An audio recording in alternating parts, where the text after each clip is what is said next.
നിസ്സാരം കിച്ചൻ. ഇത് നമ്മൾ ഉണ്ടാക്കാൻ പോകുന്നത് ഒരു ബാച്ചിലർ സ്പെഷ്യലാണ്. ഒരു സിമ്പിളായിട്ടുള്ള റെസിപ്പിയാണ്. സോസേജ് ഫ്രൈനോ സോസേജ് റോസ്റ്റെന്നോ എന്ത് വേണമെങ്കിലും പറയാം കേട്ടോ. ഇത് നമുക്ക് സ്റ്റാർട്ടറായിട്ടും അപ്പറ്റൈസറായിട്ടൊക്കെ കഴിക്കാൻ പറ്റുന്ന നല്ലൊരു ഡിഷാട്ടോ. അപ്പോൾ ഇത് എങ്ങനെയാണ് ഉണ്ടാക്കുന്നത് നോക്കാം. ഇതിനായിട്ട് 200 ഗ്രാം സോസേജാണ് എടുത്തിരിക്കുന്നത്. ഇത് കഴുകിയതിന് ശേഷം ഇത് ചെറിയ കഷ്ണങ്ങളായിട്ട് മുറിക്കണം. ഇതിനെ ഇതുപോലെ ഇങ്ങനെ ചെറിയ വട്ടത്തിലാണ് മുറിക്കേണ്ടത്. അപ്പോൾ ഈ ഒരു കനം മതി കേട്ടോ. ഇതേപോലെ ചെറിയ കഷ്ണങ്ങളായിട്ട് മുറിക്കണം. ഇനി നമുക്ക് ആദ്യമേ ഇതൊന്ന് ഫ്രൈ ചെയ്യണം. സോസേജ് ഫ്രൈ ചെയ്യാൻ വേണ്ടിയിട്ട് ഒരു പാത്രം ചൂടാക്കിയതിന് ശേഷം, അപ്പോൾ ഇതിനൊരു നോൺ സ്റ്റിക്കിൻ്റെ ഒക്കെ പാത്രം ആയിക്കോട്ടെ കുറച്ചുകൂടി നല്ലത്. ഇതിലേക്ക് കുറച്ച് ഓയിൽ ഒഴിച്ചെടുക്കാം. ഒരു ടേബിൾ സ്പൂണോ അല്ലെങ്കിൽ 2 ടേബിൾ സ്പൂണൊക്കെ ഒഴിക്കാം കേട്ടോ. അതൊക്കെ ഓരോരുത്തർ ഇഷ്ടം ചേർക്കാം. എണ്ണ ചൂടായതിന് ശേഷം ഒന്ന് തീ കുറയ്ക്കാം കേട്ടോ.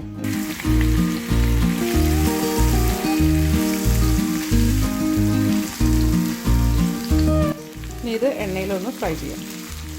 ഇതുപോലെ ഇടയ്ക്കിടയ്ക്ക് ഒന്ന് ഇളക്കി കൊടുക്കാം കേട്ടോ. അപ്പോൾ അത് എല്ലാ വശവും നന്നായിട്ടൊന്ന് മൂത്തോളും. ഇതിലേക്ക് കുറച്ച് ഉപ്പിട്ട് കൊടുക്കാം കേട്ടോ. ഇതിലേക്ക് കുറച്ച് ഉപ്പ് ചേർത്താൽ മതിയോ, എന്താ വെച്ചാൽ ഇതിൽ ഓൾറെഡി ഉപ്പുണ്ട്. അപ്പോൾ അത് നോക്കിയിട്ട് വേണം ചേർക്കാനായിട്ട്. ഉപ്പ് ചേർത്തതിന് ശേഷം ഇത് നന്നായിട്ടൊന്ന് യോജിപ്പിക്കാം കേട്ടോ. അതുപോലെ ഇത് ഫ്രൈ ചെയ്യുമ്പോൾ ഒരു മീഡിയം ഹീറ്റിലിട്ട് വേണം കേട്ടോ ഫ്രൈ ചെയ്യാനായിട്ട്. ഇപ്പോൾ ഈ സോസേജ് നന്നായിട്ട് മൂത്തിട്ടുണ്ട്. ഇതാ ഇതുപോലെ ഒരു ചെറിയ ബ്രൗൺ നിറായിട്ടുണ്ട്. അതുപോലെ സോസേജ് ഒന്ന് കുറച്ച് വീർത്തും വന്നിട്ടുണ്ട്. ഇത് നമ്മൾ പാത്രത്തിലേക്ക് മാറ്റുമ്പോൾ ഇത് വീണ്ടും പഴയ അവസ്ഥയിൽ തന്നെ ആവും കേട്ടോ, ചുങ്ങിപ്പോവും. അപ്പോൾ ഇതിനെ അങ്ങോട്ട് മാറ്റാം.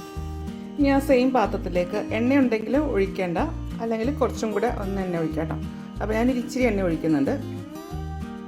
ഞാൻ ഉണ്ടാക്കുന്നത് സൺഫ്ലവർ ഓയിലിനകത്താണ്. ഇനി ഇതിലേക്ക് ഒരു 8 വെളുത്തുള്ളി ചതച്ചത്, വെളുത്തുള്ളി മൂത്തതിന് ശേഷം ഇതിലേക്ക് ഒരു ചെറിയ സവാള ചെറുതായിട്ട് അരിഞ്ഞത്. ഇതൊന്നും ബ്രൗൺ നിറമൊന്നും ആകണ്ട, ഒന്ന് സോഫ്റ്റ് ആയാൽ മാത്രം മതി. ഇതിലേക്ക് ഇച്ചിരി ഉപ്പിട്ട് കൊടുക്കാം. 1/4 ടീസ്പൂൺ കുരുമുളക് പൊടിയും 1/2 ടീസ്പൂൺ ഗരം മസാലയും കൂടെ ചേർത്തിട്ടുണ്ട് കേട്ടോ. അന്നേരം ക്യാമറ ഓഫായിപ്പോയി. അപ്പോൾ ഇതൊന്ന് മൂത്തിട്ടുണ്ട്. ഇതിലേക്ക് ഒരു പച്ചമുളക് കീറിയത് ചേർക്കാം. അപ്പോൾ ഞാൻ എടുത്തിരിക്കുന്ന സോസേജിന് ഓൾറെഡി എരിവുള്ളതാണ് കേട്ടോ. അപ്പോൾ കുരുമുളകിൻ്റെ ടേസ്റ്റ് നല്ല പോലെയുണ്ട്. അപ്പോൾ അതുകൊണ്ടാണ് കേട്ടോ ഞാൻ 1/4 ടീസ്പൂൺ ഇട്ടിരിക്കുന്നത്. അപ്പോൾ നിങ്ങൾക്ക് എരിവും നല്ലപോലെ വേണമെന്നുണ്ടെങ്കിൽ 1/2 ടീസ്പൂൺ വരെ ചേർക്കാം കേട്ടോ. ഇതിലേക്ക് വറുത്ത് വെച്ചിരിക്കുന്ന സോസേജ് ചേർക്കാം. ഇതെല്ലാം കൂടെ യോജിപ്പിക്കാം. മല്ലിയില ചേർക്കുന്ന ഇഷ്ടമാണെങ്കിൽ കുറച്ച് മല്ലിയില ചേർക്കാം കേട്ടോ. ഇതെല്ലാം കൂടെ ഒന്ന് യോജിപ്പിക്കാം. അപ്പോൾ ഇത്രയേ ഉള്ളൂ. ഇതൊരു പ്ലേറ്റിലേക്ക് മാറ്റാം.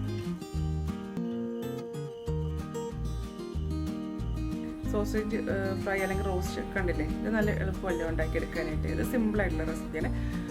അപ്പോൾ ഇതുപോലെ ഒന്ന് ഉണ്ടാക്കി നോക്കണം കേട്ടോ എല്ലാവരും. ഞാൻ കുട്ടികൾക്ക് കൊടുക്കാനായിട്ട് ഞാൻ പറയത്തില്ല, പക്ഷേ ഞാൻ ഗൾഫിലൊക്കെ കണ്ടിട്ടുണ്ട്. അവിടുത്തെ അറബി കുട്ടികളൊക്കെ ഇത് വെറുതെ അത് പച്ചയ്ക്ക് തന്നെ ഞാൻ കഴിക്കുന്ന കണ്ടിട്ടുണ്ട് കേട്ടോ. പക്ഷേ അത് കൊള്ളില്ല, സോസേജ് അധികം കഴിക്കുന്നത് കൊള്ളത്തില്ല എന്നൊക്കെ പറഞ്ഞത്. വല്ലപ്പോഴും കഴിക്കുന്നതുകൊണ്ടൊന്നും വലിയ പ്രശ്നമൊന്നുമില്ല. അപ്പോൾ ഇതുപോലെ ഒന്ന് ഉണ്ടാക്കി നോക്കിയിട്ട് ഇതിൻ്റെ അഭിപ്രായം എൻ്റെ കമൻറ്റ് ബോക്സിൽ ചെയ്ത്. എൻ്റെ ചാനൽ ആദ്യമായിട്ടാണ് കാണുന്നതെന്നുണ്ടെങ്കിൽ സബ്സ്ക്രൈബ് ചെയ്യുക. വീഡിയോ ഇഷ്ടമായെന്നുണ്ടെങ്കിൽ ലൈക്ക് ചെയ്യുക, ഷെയർ ചെയ്യുക. അപ്പോൾ ഇനി അടുത്ത ദിവസം അടുത്ത റെസിപ്പിയുമായി കാണാം. Thank you.